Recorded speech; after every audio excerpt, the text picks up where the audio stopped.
So guys, we have a very fun day planned ahead of us. Obviously, we're off campus, we're away from the desk for, I think, the first time ever on the channel. My wife and I are celebrating our 1-year wedding anniversary today with a little staycation down on the strip. So I thought it'd be fun just to take you guys along for the ride and show you a little behind the scenes, a little day in the life. Seen it through a pretty big rager here last night, so gotta clean up after his mess. But that's what we've got going on today, guys. Like I said, it's gonna be a little bit different, and with that, I do have some big news for you guys. I just added a new stock to my portfolio, and before we do anything else, I wanna tell you a little bit more about that.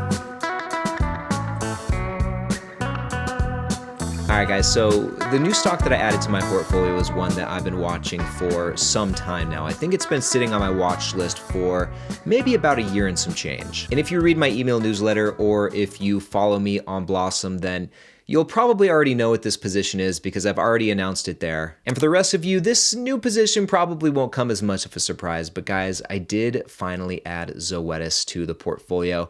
And with the current share price under $150 per share, how could I resist, guys? I think when I first started talking about this stock, it was maybe going into 2024, maybe somewhere in here. And then when the stock got down last year, about this time last year actually, to roughly where it's at now, under $150 per share, I remember seeing the share price go back up from here, you know, back up into the upper $100, approaching $200 per share. And I remember regretting not pulling the trigger on it then. So I figured that now that it's back down to where it was this time last year, it'd be a great time to finally start a position in this company. And like I said, we've talked about Zoetis so much on the channel over this last year that this is going to be pretty familiar to you guys. But just giving you a quick rundown of this company's financials, this is one of the big reasons why I really wanted to add this stock to my portfolio. We can see that from top to bottom, it's just a growth monster. The revenue's grown by about 8.5% on average over these last 5 years. The earnings per share and the free cash flow are a bit higher. Earnings per share is double digits, actually 12.3%. And the 5-year free cash flow growth rate's about 9.5%. But overall, it's been a very strong grower. And from what I can see, that trend should continue. And furthermore, if we scroll down, the debt situation's looking pretty good too. The company only has a net debt to free cash flow of 2.07, which is considerably in the range that I like to see it. I like to see it, you know, somewhere about 5 or below for a company like this. And with that, the interest coverage is very high as well, with a coverage ratio of 15. And then getting to the good stuff, guys, scrolling down, looking at the dividend stats, which is really what we came here for.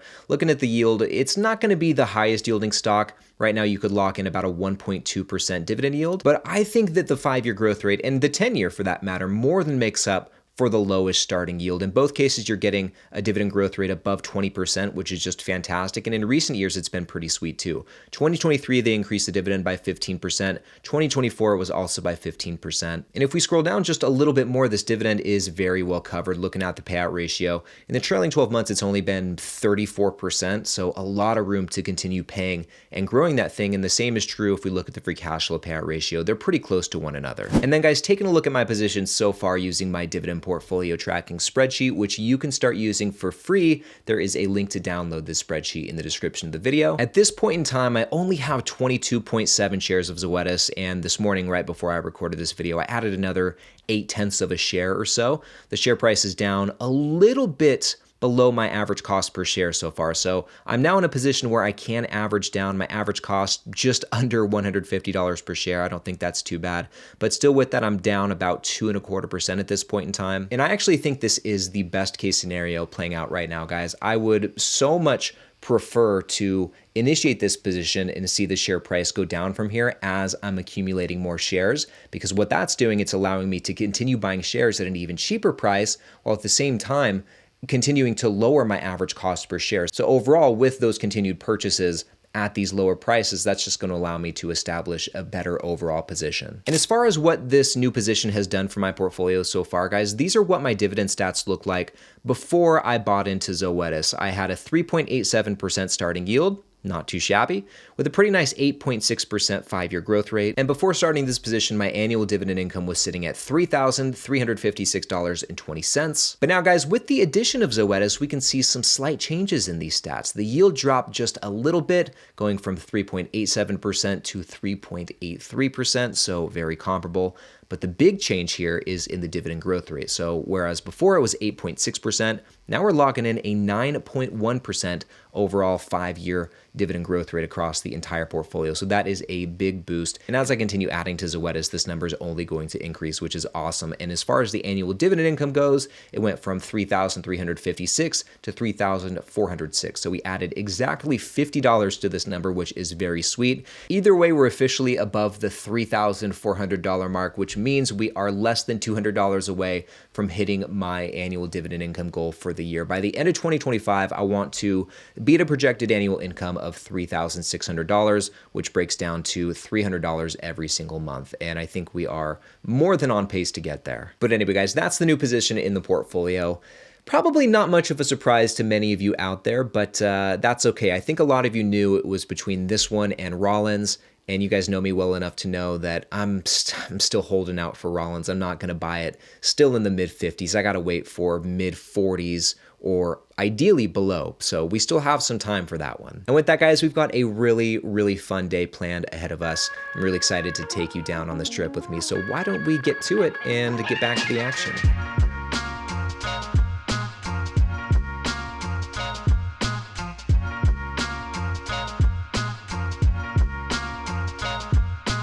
All right, guys, so we just got to our hotel. We're staying down here at the Virgin. Favorite hotel. Yep, favorite hotel. It holds a pretty special place in our hearts because last year we celebrated our wedding here. So I think the last time we were on this side, Yeah. I don't know what floor we were on, but we were definitely to like this side of the building. Okay. We're right here. I guess the question is, we're wondering if this is the room that they upgraded us to the last time for our wedding. Let's find out. We're gonna find out. Okay, no, but it's very nice. Very nice.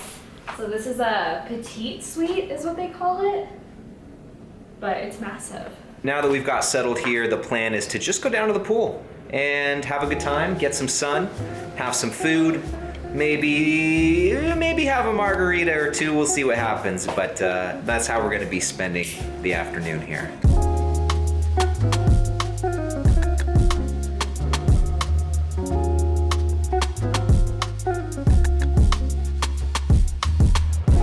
So we made it down to the pool, and now the big decision is what to order. What to order. Jalapeno margarita. Oh, you think so? Yeah. Let's see, that is right there. And one thing that we forgot to mention earlier is that we actually get a $50? Yeah, $50 food and beverage credit while we're here, which is really cool. So we'll definitely use that on some margaritas. Maybe we'll get some food either here, maybe we'll go to a restaurant after this and spend it, but that was a really fun surprise. The Virgin is very underrated. Good rooms, good pool, great restaurants. Yeah, it's our favorite. What do you think about the location? I personally like that you're off strip a little bit, but you're so close to it, so you could just Uber. You could walk on the strip, but Yeah. I kind of like being away from it. But you're still like a really short drive away from the center of the strip. A couple months ago now, there was a big ETF conference here in Vegas. Actually, it was here at the Virgin, and my man Ari and my man Marcos were here. We got to meet up here, which was really fun. And like Kayla said, the Virgin is very underrated. It's a little bit off strip, but this is one of those places where I feel like you can come and spend a few days, and you don't exactly. You don't feel like you need to leave. Everything that you need is right here. It's just a lot of fun, so I'd highly recommend it. So what's the plan from here? What are we gonna do? We've probably been here for a little over an hour, and then maybe in about 2 hours or so, maybe we'll go to Cassie, get an appetizer, and then go up to the room and get ready for dinner. Yeah, we have an early dinner tonight. We did a 6:30 dinner at Bavette, so you guys will see that later. That's late for us. Well, that is late for us, so I'm excited to go there though. Yeah.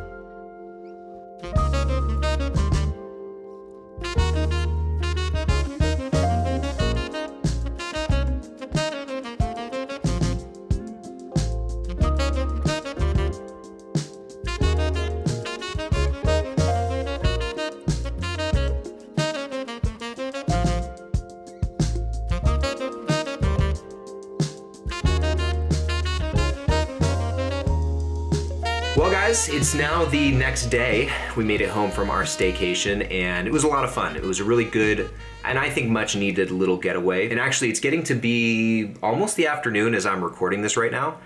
And I'm still full from last night's dinner. I can't tell you how good that food was. You guys saw in the footage, we got a burger, we got a salad, some really good bread and butter. And they have this truffle mac and cheese that is just to die for. So if you guys are ever in Las Vegas and are looking for a good meal, I highly recommend you check out Bavette's over at Park MGM. And I especially recommend it for all of my fellow Vici shareholders because Park MGM is actually owned by Vici Properties. So it's always cool to check out, you know, the properties that you own through owning these stocks. Anyway, I know this video was way different than anything else that I've ever done on this channel before, and I hope you guys enjoyed it. I used to make fun little vlogs like this way back in the day. It's been years since I've ever put together a video like this, but I had a lot of fun doing it. And I have no idea if I'm ever going to put out something like this again on the channel. I have no plans with this whatsoever. It just sounded like a fun thing to do, so I went with it. And last thing before I let you go, I'd be really curious to know what you guys think of this new position. Do you guys have Zoetis in your portfolio? Do you have any thoughts on the company? Have you ever researched it before? I'd be very curious to get your feedback in the comments below. And with that, if you want to see the rest of my dividend stock portfolio, then check out this next video right over here. In this one, guys, I'm going through every single one of the holdings in my two accounts, my main taxable brokerage account